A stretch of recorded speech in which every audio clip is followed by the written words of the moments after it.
Welcome to another special edition of the Mental Health Book Club podcast. Today we will be interviewing Jude Sierra, author of A Tiny Piece of Something Greater. As always, we would like to remind listeners to the podcast that we do cover a diverse range of mental health topics that may be distressing to some listeners. Please check the show notes before listening to any of our episodes. Welcome to the Mental Health Book Club podcast with Sydney Timmins.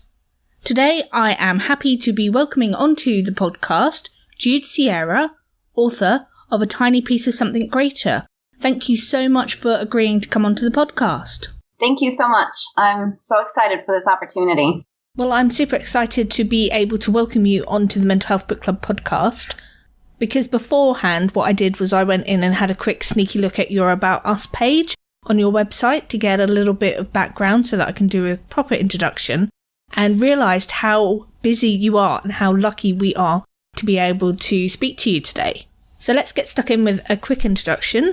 So Jude is a Latinx poet, author, academic and mother, working towards a PhD in writing and rhetoric, looking at the intersections of queer, feminist and pop culture studies. Jude also works on the LGBTQAI+ book reviews for Top to Bottom Reviews.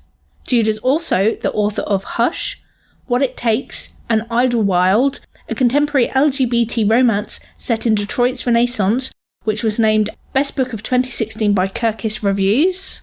And finally, she has just recently published A Tiny Piece of Something Greater, which is the book that we reviewed on the podcast. So the first thing I'm going to ask is the pronunciation of one of your main characters.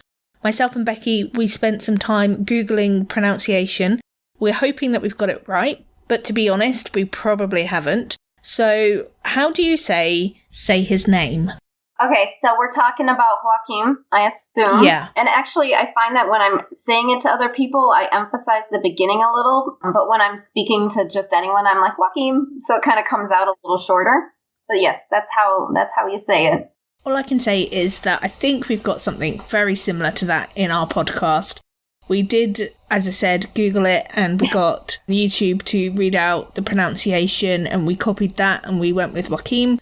And so all I can say is that's a little yay for us because we managed it. That's always exciting when I read books and I don't know how to pronounce the name. I spend a good portion of the book being like, what am I doing? What is their name? Yeah, we did the same. Myself and Becky, we had lots of conversations about how to pronounce the name. And we knew from, obviously, you described the fact that he is Brazilian. So we knew that the J wouldn't necessarily be a J pronounced with a British accent. I also have to say, when I wrote the book, writing out his name was such a huge issue that for a long time his name was Jox, Jox, because it was easy to global search. So then for a while I was like, oh, I have to mentally recalibrate his name again. Secrets revealed. Yeah. You're like, don't give away my secrets.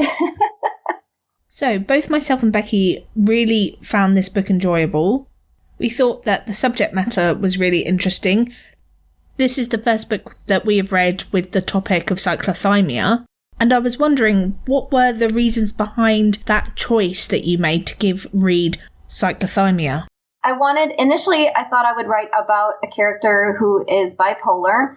And I really didn't feel like I had enough of a connection to that. I really, really wanted to get this right. And since I am cyclothymic, it just seemed like the best choice because I could really get inside that character. And also, I wanted there to be more awareness. I had never heard of cyclothymia till I was diagnosed. And even then, it took a long time to get to that diagnosis because symptoms can look like bipolar. They can look like depression. Oftentimes you have BPD, so borderline personality disorder. These things kind of all get mixed up and it takes a long time to find the right kind of avenue to go. And I would love for there to be more awareness and recognition that this is, a mental health issue and, just kind of put it out there. Yeah, well, that kind of leads nicely on to my next question for you. So you say that you suffer from the condition yourself. So you've also had some experience with mental ill health. And I was wondering that if you feel comfortable, whether you would be able to share a little bit more of your experience with us? Absolutely. This is something, let me see how I can phrase this. In my author's note in the book that ended up coming out, not the advanced copy, I write about this a little bit, but it took a really long time for me to even seek help for what I've been experiencing my whole life, because a lot of this I either chose to hide or a lot of things kind of tying into my mental illness. So I was a cutter, and I was at some point diagnosed with borderline personality disorder. For a long time, we thought it was depression.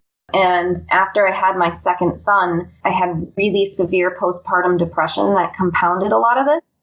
And it's with postpartum depression, I'm just going to put this out there. No matter how many times people say, don't be ashamed and talk to your doctor, it feels very shameful at that moment. Like there's no way to really describe not having a connection with your child when the world is telling you should have this connection.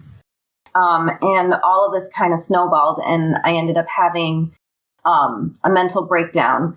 And so I was in, long-term inpatient care and all of this long-term care that we found my diagnosis of cyclothymia, and that I started doing DBT and was really able to kind of sort out 30 years of my life, a good portion of which I had suffered in silence. So, yeah. Yeah, I can completely relate to that.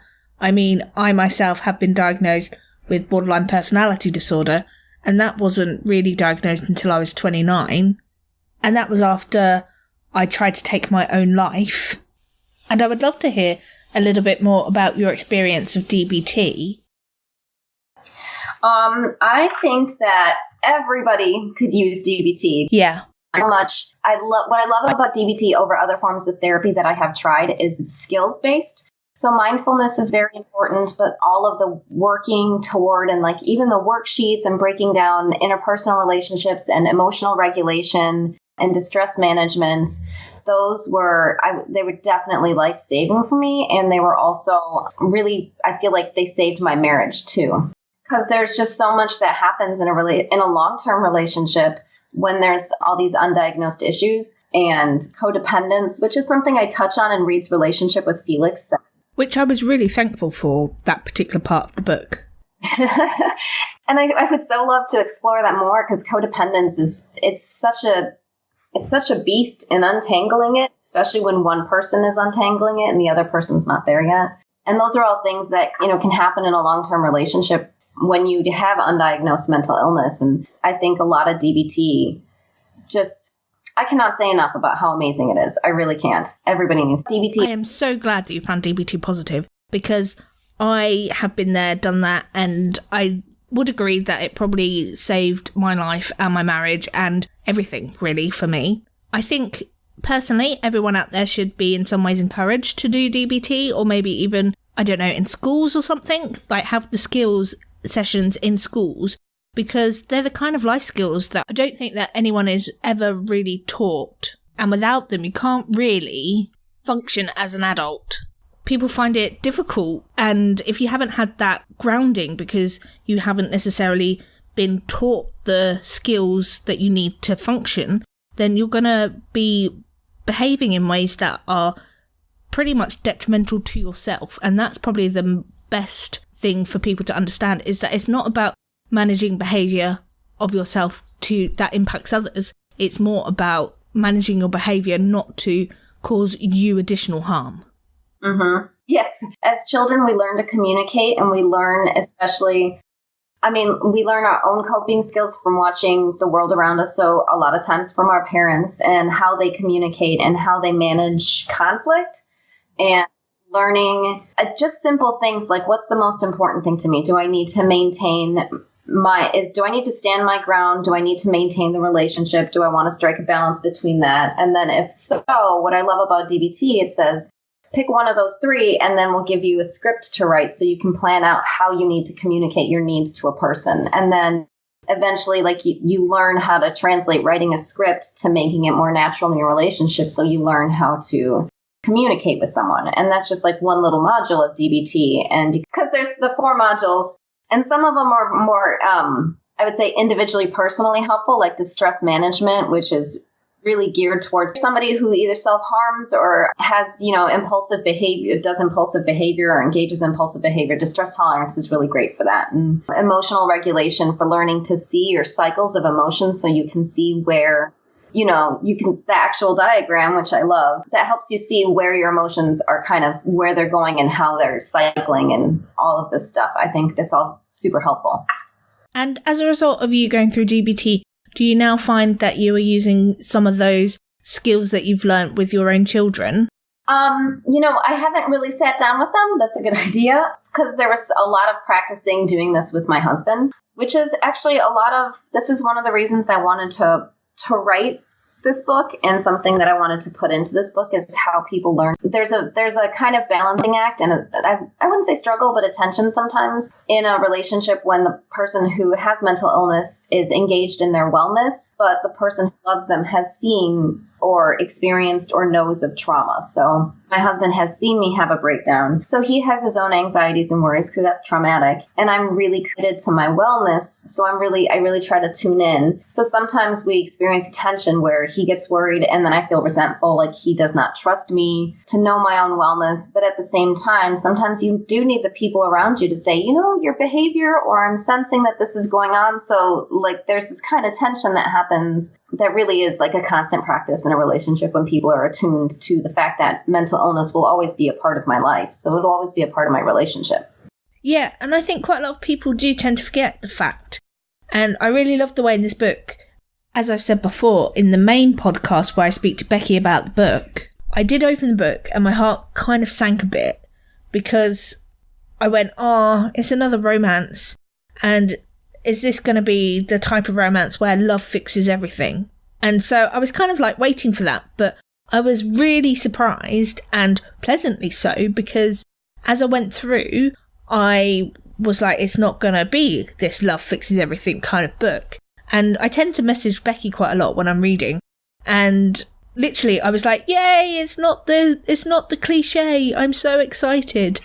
And it's actually almost like it's a real relationship, and there are the real struggles that every couple goes through, particularly if they're experiencing mental health and they're exploring that particular aspect of someone else. And finally, I was like, finally, a book that has broached this particular subject. And I'd like to say thank you so much for including that in your book, because it is such a big thing. Mm-hmm. You're welcome. And so I was like, yay! It's very important to me in the planning stages of the book to do this. Really vital to me. I'm really glad that you did include it, because it definitely felt more real. And you could really see that your experiences have helped to shape the book, because it is so realistic. Yeah, I tried, and this was probably the hardest part of the book. I might be skipping ahead here. No, that's fine. Go for it. Was sitting in Reed's experiences, because I had to, there are moments when Reed is struggling that I really had to like kind of sit down and let myself re-experience, or try to, settle myself in remembering what those experiences were like, because I'm in a really, really good place with, not self-harming. I don't even have urges anymore because I worked really hard on that. But Reed's not in that place. He's still struggling with relapsing. And so I really had to sit down and put myself in his experiences. So there were two scenes in particular that were very hard to write because they felt so raw and honest to me. And I like cried for days when I wrote them, because it was like, re-experiencing or touching on things that I kind of like, the sensory issues that Reed has. I have those. They're very hard to explain to people. Yeah, so I don't actually know if there's a name for this or what this is, but, we talk about, I learned from my DBT group a coping mechanism that we call little hurts, which is, a transition from self-harming to something that's not necessarily harmful, but it's more realistic than just telling somebody stop altogether. Because that's not, that just was not possible for me. So it compounded the problem. And a part of the reason that it worked for me is sometimes I have an urge to like touch something or have a certain sensation, particularly on my hands. But it also works opposite for me too. I can't hear. There's certain sounds, like just certain sensations that I can't handle. But I also have urges to particular things. So Reed in the ceiling was... I was going to say, was it the pressure? Yeah. that was, I tried to make it Reed's experience. So I've never actually stood on a chair and touched the ceiling, but I have done other things to feel a particular sensation after kind of like obsessing about it. And when I wrote that, I sent it to a couple of people and I was like, are people going to think that this is too dramatic or I'm making this kind of thing up, or because I really wanted it to feel real because it's a very real experience. So from my perspective, I definitely could relate to what you were writing about. It's something that I've probably done to cope with my own urges of self-harm. Yeah, it sounded a little extreme, particularly if you haven't been there yourself, that he gets up on this chair and pushes his hands on the ceiling. But when you get to the point, you just have to think about what's going to be better for you. And if it is the case of getting on a chair and pushing your hands on the ceiling to feel the pain, then that is what you have to do. And I really did think that particular scene hit home for me, as that's exactly the kind of thing that I did in the past and do so even now. Yeah, and it's, he's so in his recovery. I mean, he's relapsed recently in his self-harm recovery, so this is definitely a place that he's at where he needs to have that sensation and have it be sort of positive, even though it's very hard for him to have Joaquin come in and see him like that. So yeah, that scene was hard for me to write. And then also there's a scene when he's experiencing a mood cycle, the one where he's kind of telling himself like, sit up and get out of bed. And that's what I call the moment to moment plan, which I do have to do that because the thing with cyclothymia is it doesn't go away. So I do have these mood cycles, and sometimes when I'm in that low, when I'm kind of crashing, because that's the beginning of a cycle for me, that's the only thing I can do to function is say, what's the exact next thing I have to do? I have to sit up. So I really hoped that readers who don't experience mental illness might be able to read that and understand like why it is so difficult for people sometimes to even get out of bed or to function when they're in those spaces, because it feels insurmountable. It's not just I'm tired. It's I can't function. How do I function? Yeah, exactly. I completely understand. And as I said, as a person who has gone through some of these things, I don't necessarily suffer from the fluctuation so much in mood that you may have, but I certainly found that when I read this book that I was like, that's a good representation, because I've done most of those things myself. And yeah, and if one person kind of then can see what actually people are going through, we are not just making this up, that this is real, and there are times when it's so difficult to get out of bed that just getting out of bed in itself is an achievement. And yeah, I would recommend this book as a good representation of what people going through urges may be like. So, moving on to my next question. Are there any books that you can see in the future that you may decide to include mental health issues in? I just based on knowing myself and what I end up writing, I think probably so. I've been thinking about this a lot. Other than my first book, which is kind of an outlier, all of my books deal with something. Either in Idlewild, we talk about one of the characters kind of learning to process grief 5 years after his husband has passed on, and what it is like to tell yourself that you have processed grief and trauma only to find out years later that you've just built a wall and that, you protected yourself by saying, I'm done, and then realizing you're not. And then in What It Takes, we have a character who's grown up in an abusive household where really it was emotional abuse and gaslighting and very, very occasionally maybe physical abuse, but the after effects of being emotionally abused and, PTSD and recovery from that. So I always end up exploring these kind of themes, and there's always some sort of I guess I just like to kind of sit in those moments. So knowing myself, probably yes. Well, that's good for us. And I've already gone, right, let's make a note of those ones, because I think we need to go back and read those. So excellent. So we kind of already talked about what was the hardest part for you in the book, and you having to put yourself back into the situation that you have kind of pulled away from because you are better now, or at least you're in control. I was wondering if you had a particular favourite character in the book. It's like being asked to choose your favorite child. I think that Joaquin he's a very special, I don't want to say kid, but since I'm like 12 years older than him, he's very special. And a lot of it is, I was very fortunate to have a Brazilian friend to read the book and kind of make sure, because I was born in Brazil, but I hadn't lived there in years. He's just, it's partly his upbringing and this kind of, I wish I wish there was a phrase for, like, not attitude, but the atmosphere, how you grow up, like, kind of just Brazilianness about him that takes the world more as it is, or, he has an insight and an ability to kind of say, I don't understand this thing, but it's a thing. So, I can understand it. I can be on the ride with someone. And Joaquin had this special ability to say, like, I'm out of my depth, but I'm in love. So how do you manage those two things? Which, was perfect for Reed, and they're young, so they'll have struggles in the future.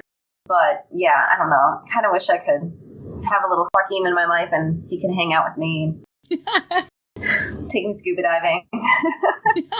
Exactly. Everyone needs a Joaquin in their life, and it would be awesome if we all had one.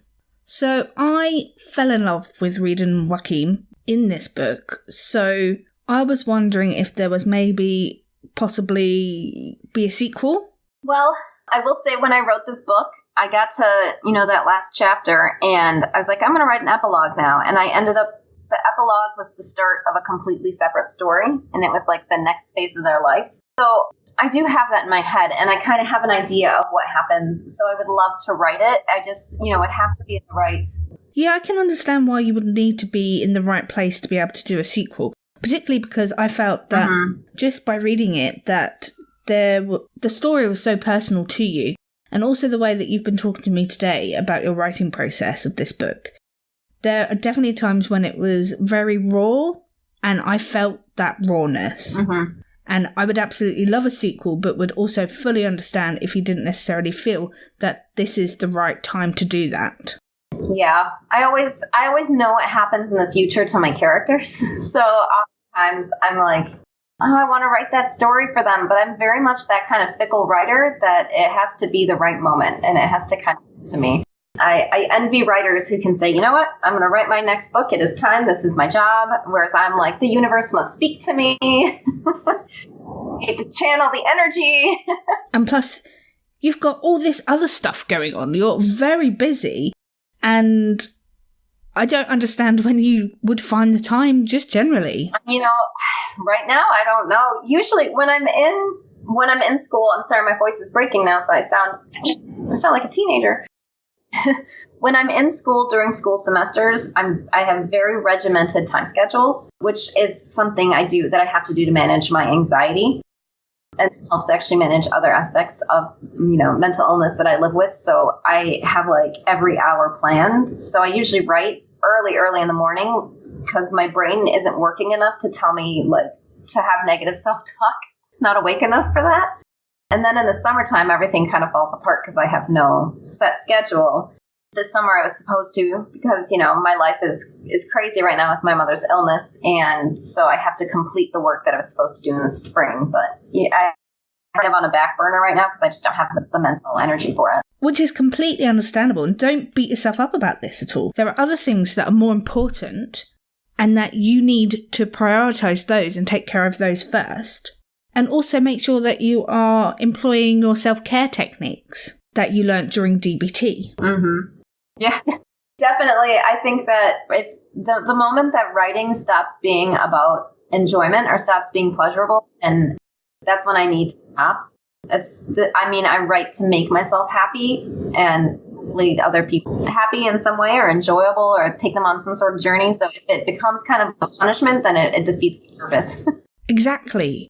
Definitely keep doing it if you enjoy it. We want you to be happy. I do too. But yes, I do know what happens to Reed and Joaquin in the future. And I know where they go. It does make me quite excited. I am like, I want to know what's going on with Reed and Joaquin. I was wondering that whilst you were writing this book, and I know that in some ways most authors just write a book because they're interested in that particular subject matter. But was there any kind of take-home or takeaway message you would like people to get from your book, in particular towards mental health or anything else? Yeah, I think that there are a couple. I want people... I feel like there's a lot of representation of mental illness in media, books, TV shows, that can actually be harmful or damaging both to people trying to figure out their mental illness or people living with it. And I think that I really want people to know that we are not a trope. And what I mean is that, don't use people with mental illness as a plot device, because we're very real people. And also, I want people to walk away knowing that even when you're living with mental illness, when you're in recovery, when you're experiencing these things, that isn't who you are. That's a part of your life, but the sum of your parts is not your mental illness, and that you can be mentally ill and thrive. You can be in survival. You can be in thriving. You can have this whole beautiful life ahead of you, like Reed does, that he's discovering he does. And being in love doesn't cure Reed. It enhances his life. And it also enhances Joaquin's life. So it's like mental illness is something that will be there, but it's not who he is. It's not what his relationship is. And, I live with mental illness every day, and I have a wonderful, happy, fulfilling life. It's just, I have to manage it and take care of myself, but it's not who I am. And I really did enjoy that part.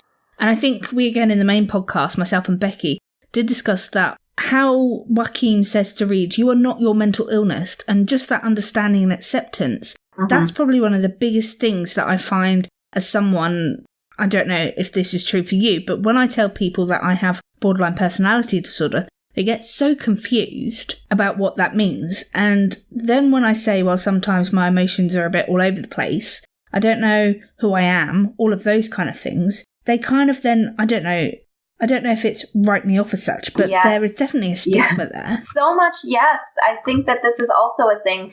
I try to... kind of bear it all and talk. And, I reference having a mental breakdown and suicide attempt and cutting because there's so much stigma surrounding it. And it's hard sometimes feeling like I go into the world and show everybody these things about myself because I want people to know, these are things we experience. I don't want it to feel shameful or hidden. But I also have to feel like I struggle every day with saying, if I tell you that I've had a mental breakdown, please don't see me as that thing only. So I try when I'm teaching, because a part of my program we teach, so I was teaching, college students, and I was very open about my mental illness and just trying to show them, I have a happy family, I'm succeeding, I'm getting my PhD, and I have mental illness. So that honesty helps them kind of go forward, and several of them end up saying, wow, that really helped me, because I feel like now I can tell somebody that I'm struggling or that I have mental illness too. And then... But it does take, like you said, it does take kind of putting yourself out there so that people will sometimes just look at you, they'll write you off as crazy. I hate that term in that way, but I'm kind of rambling now because I have so many strong feelings. No, it's cool. Go for it. This is really our bread and butter. This is the kind of stuff that we want to hear about. Oh, good. So we love this. So feel free to continue, rant. Becky goes on these topics. And I'm like, calm down, just calm down. Yeah, this is what I think representation in media really plays into this and why it can be so damaging. Like we talked, I feel like representation of mental illness in young adult literature can be damaging for particular reasons. And I feel like representation in crime shows this is why I say it shouldn't be a plot device, because when you make something a plot device, you're reducing a person to a thing, or you're reducing a person to that single aspect of their personality. And then, popular culture really influences how we see the world. It's all around us. And like you said, I study pop culture, so it's always that. But going out into the world and saying, hey, I'm mentally ill, people are kind of already hardwired by what they see all around them to have preconceptions. And I feel like I'm always in this balance of I want to be honest, and I want to be one of those people that, talks about mental illness openly, because I don't want there to be a stigma, but that means I also have to balance people seeing me a particular way. So yeah, everybody think about what you're watching on TV. Yeah, I mean, I didn't think it really hit home for me personally, but there was this one Criminal Minds episode that portrays someone who has borderline personality disorder, and the character with borderline personality is going around killing people. And it wasn't until I myself was diagnosed that I went, hang on a minute, I'm not going to kill anyone. At least I hope I'm not. But yeah, you kind of go, it didn't resonate with me before. I would just be like, oh yeah, just someone else with mental illness. But then this kind of additional knowledge, I was like, no, that's not everyone. Right. And it's, I was thinking about this when I was a teenager. I wanted to see myself in books. I wanted to see what I was going seeing in books as models, which means I would see like stories about characters saying, oh, my medication made me numb, so I stopped taking it. And then I fell in love and everything was better. And then the messaging for me ended up being, why can't I just be better? Like, why can't I just get over it? Because the truth is that love doesn't cure you, but also, things like if a medication isn't helping you, it's not right for your brain chemistry. And I can't tell people whether they should or shouldn't take medications, but I can say for me, we had to do trial and error to find the thing that helped me the most. But that meant that I suffered for years because of messaging that you should just get over it. Or if you fall in love, it'll be better. Being in love did not make my mental illness better, but it did make my life great. I love it. And I must admit that I'm kind of like this is quite interesting because one of my fears, and I'm kind of going off on my own kind of agenda here, but one of my fears as someone who suffers with mental illness is not only the stigma attached to being a mother and then people going, well, you can't be a fit parent if you have a mental illness, which is, in my opinion, completely wrong. But I have to admit, and I don't think that this is true, however, it is one of those kind of ingrained things because of the stuff you are shown on media and you've seen on the TV and stuff, because that's what we're constantly being told. And speaking to someone who is a parent and is really enjoying it, and the kids are still alive, I'm hoping, which is a positive. They're still alive, and I'm raising these boys to, and we talk about our feelings, and they cry, and we never tell them like boys can't cry. And, my husband and I work to do things like sometimes when we have conflict, your kids need to see resolving conflicts. So since we're learning how to resolve conflicts with each other, it's good for them to see us practicing that because then they get those skills going forward. Exactly. I mean, that's the kind of thing that I don't know about you, but I definitely missed out on was all I ever saw was these arguments and I never really saw any conflict resolution. And your boys are probably going to be so emotionally well-rounded because you haven't put these preconceived ideas on them. You're being open about emotions. You're showing them how to deal with conflict and all of those kind of things, which are all key things that parents should show their children. And you are going to probably be more understanding than the average parent that hasn't necessarily gone through all of the challenges that you yourself have faced. Yeah, I think so. Parenting is so hard, man. It's I think that I have most of my friends have daughters, and there are so many challenges in raising girls in this world. But as somebody who has boys and I didn't have a brother or male cousins that I really knew, I'm trying very hard to raise like these aware, feminist, positive children who experience their emotions, but also know how to communicate, who understand. Like we talk about things like consent is in every part of our lives, and talking to people is in every part of our lives. Feeling our emotions is every part of our lives. So I want to raise these boys against all these stereotypes and like what the world's pushing at them. And I feel like things like emotional regulation and talking about your emotions, I think that when boys are told like don't feel your feelings or boys don't cry, you miss out on all of those skills. And since I'm so committed to, there's a moment in the book when Reed tells Joaquin that he is the most committed person to his recovery. And that is how I feel. Like there's nobody in this world as committed to my happiness as I am. And I want my boys to see that. Like that's good model. Like the self-sacrificing mother who, I've just rambled about 10 million things. I have a lot of feelings about motherhood, which does not mean I'm a perfect mom. Well, I don't think in some ways anyone is a perfect mum. But you do the best that you can, don't you? And the fact that you are conscious of all of these things and the way you interact with them, that's going to impact them. And I think that's really important. And yeah, I think that, although I will say that I hadn't thought about using particular aspects of DBT to talk about emotional regulation and conflict. So that is definitely something I wanted to start trying to do with them. So thank you. That's all right. I mean, I love DBT and I think it's really useful. And I think I have 2 DBT manuals myself personally. Don't ask me why, because I don't know. Just I've got 2 of them, and they changed it. So I have the old one. I don't have the new one. They made so many changes. So there was one thing I wanted to say, and we lost the moment, and I don't know if it's going to be relevant, but yes, I think when I was thinking about takeaways, not to add 10 million to them, but I do feel like I really hope that people walk away from this book feeling compassion, and that compassion, I think, can extend to people with other mental illnesses like schizophrenia or bipolar disorder. And I think that this really comes from a place in my heart of having done mental health. What is it that I called it?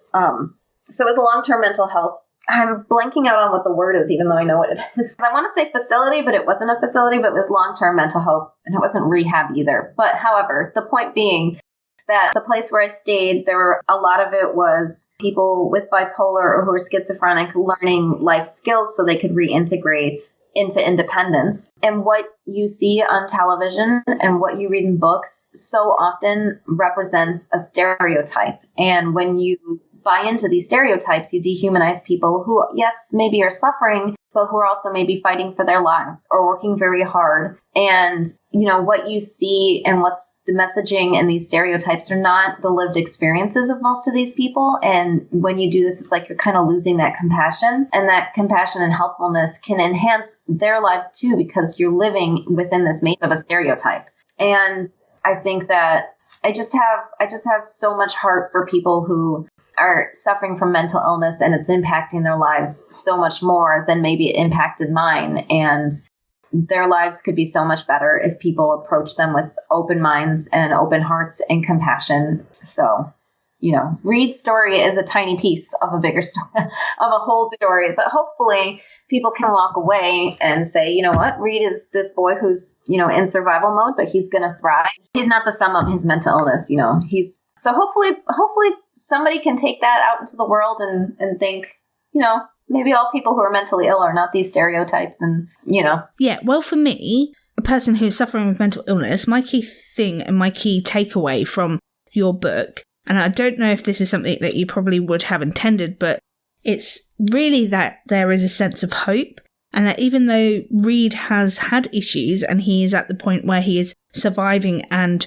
being in control of his recovery, there is still hope that the things can get better. Mm-hmm. Well, actually, the original title of this book was Ready to Hope. Aww. It was from a song lyric. I didn't say what the song lyric that his tattoo is, obviously, because I didn't have permission for it. But it's from that Florence and the Machine song, Shake It Off. And the lyric is, and I'm ready to suffer and I'm ready to hope. And so, yeah, that's where the book ends, is he's ready to hope for his better life, and he's going to have it. I truly believe that. And, I think for some people, understanding why being ready to suffer or like that surrender to the difficult things in my life was instrumental in me believing that I was going to have a happy life, because there's so much to process if you have undiagnosed mental illness. Yeah. So I'd like to say once more, thank you so much for agreeing to talk to me. It has been fascinating. I've really enjoyed this. I really hope that when we get around to reading your other books that have also got these mental health issues in them, that you may come back on to the podcast. Fingers crossed. So much fun. I loved this. I like to talk about these things. Thank you. Well, you're welcome anytime. We would absolutely love it for you to come back onto the podcast. So if people want to learn more about what you are getting up to and about your books, where can people go and connect with you? So I would say go to my website, which is conveniently judesierra.com, but also Twitter. I am super Twitter active. I don't know my own Twitter. Oh, that's terrible. Your Twitter is at Jude Sierra. But yes, I'm on Twitter a lot. And I think because that's a place where I'm very honest about my life and I'm very honest about my struggles. So that's a kind of good place to interact with people. And then you can see my life and what's going on there. So, yeah. So in the meantime, it's okay not to be okay. And if it's not okay, talk. Before I go, I'd like to just say a big shout out to Happy Fall magazine, who have sponsored me to go on to their mental health first aid course for adults, which is a 2-day course. I'm looking forward to completing that later this month, which is July 2018. And I shall do a special review episode once I've completed that. Becky has also been on the young person mental health first aid course, so we can also do an episode with that being discussed. And we are hoping to do some more work with Happy Fall magazine. And just in case you have not heard of them before, Happy Full magazine is a monthly publication with their mission to create a healthier, happier and more sustainable society. They aim to provide informative, inspiring and topical stories about mental health and well-being.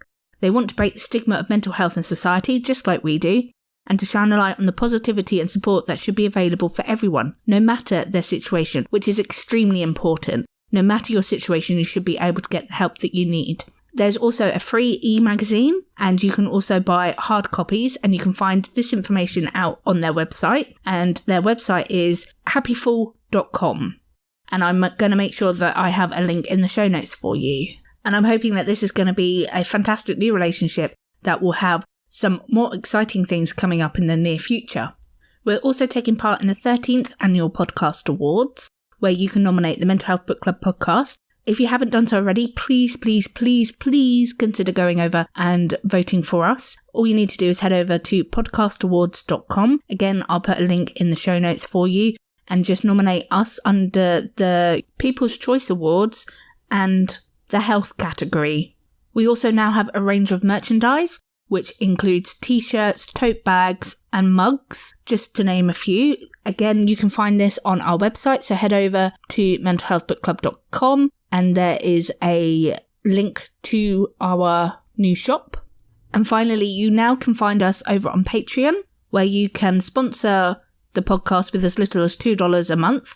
And that will allow you to get early access to full episodes, because I've now cut them into 2 half-hour episodes. You will also get special material that we will put out from time to time, and you also get some additional benefits such as being entered into book giveaways and those kind of things. We only have a couple of supporters at the moment, but we are extremely thankful for their support, and when we reach our targets of $200 a month, which I do think is a little optimistic on our behalf. However, I'm going to keep trying. We will give a proportion, so $50 of your monthly donations to Mind each month.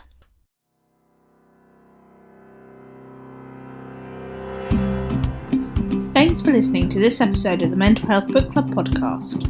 If you need additional help with your mental health, please contact the Samaritans on 116-123, which is a 24-hour helpline.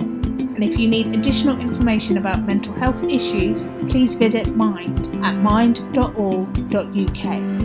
Our next episode with the Secret Psychiatrist will be about maintaining your mental health. And our next book will be A Tiny Piece of Something Greater by Jude Sierra. If you'd like to find out more about the MHBC podcast, please visit our website, mentalhealthbookclub.com. We really hope that you enjoy this podcast, and we would like to hear what you think. Please head over to Twitter and follow us at MHBC_podcast, or head over to Facebook and follow our Facebook page, which is Mental Health Book Club. If you would like to show your support further, please share us with your family and friends, and leave us a 5-star review wherever you get your podcasts.